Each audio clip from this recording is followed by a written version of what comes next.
તો આજે ડિનરમાં છોલાની સબ્જી અને પરોઠા બનાવીશું.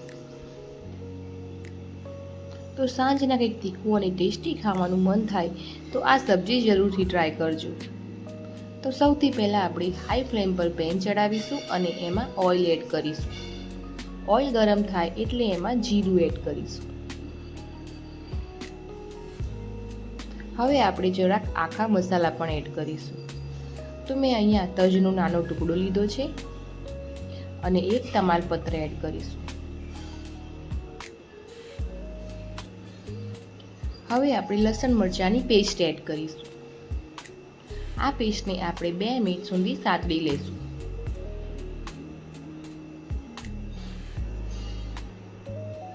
ત્યારબાદ તેમાં ઓનિયન એડ કરીશું. ઓનિયનને પણ આપણે 2 મિનિટ સુધી સાતળી લઈશું. હવે આ સ્ટેજ ઉપર આપણે મીઠું એડ કરીશું, જેથી બધી જ સબ્જી જલ્દીથી ચડી જાય.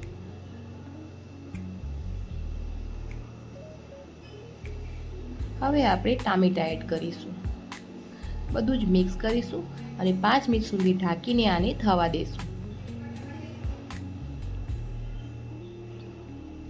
તો હવે આ ટામેટા અને ડુંગળી 50 થી 60% જેટલા કૂક થઈ ગયા છે. તો હવે આપણે બાફેલા છોલા એડ કરીશું.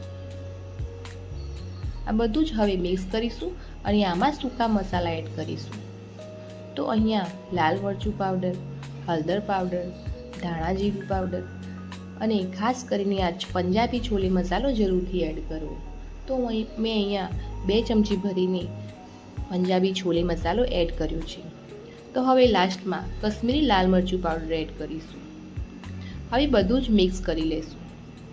હવે આ સબ્જીને આપણે ઢાંકીને 5 થી 10 મિનિટ સુધી થવા દેશું.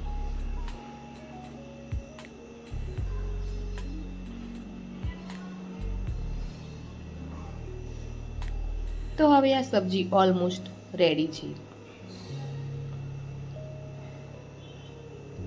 તો હવે આપણે લાસ્ટમાં ધાણા એડ કરીશું.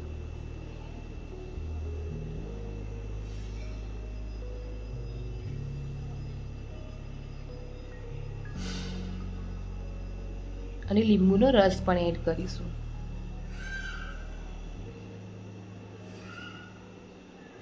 તો હવે બધું જ હવે આપણે એકવાર મિક્સ કરી લેશું.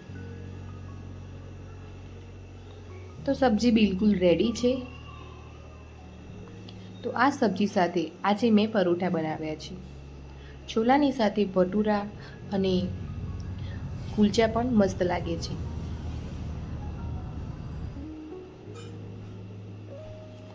તો અહીંયા પરોઠાની સાથે સાથે જ મેં દહીં પણ વઘારી લીધું છે અને મરચાં પણ તરી લીધા છે. તો હવે લાસ્ટમાં આપણે પ્લેટિંગ કરી લઈશું. તો તૈયાર છે આપણું છોલાનું શાક. મારી રેસીપી ગમી હોય તો લાઈક કરજો અને સબસ્ક્રાઈબ કરજો.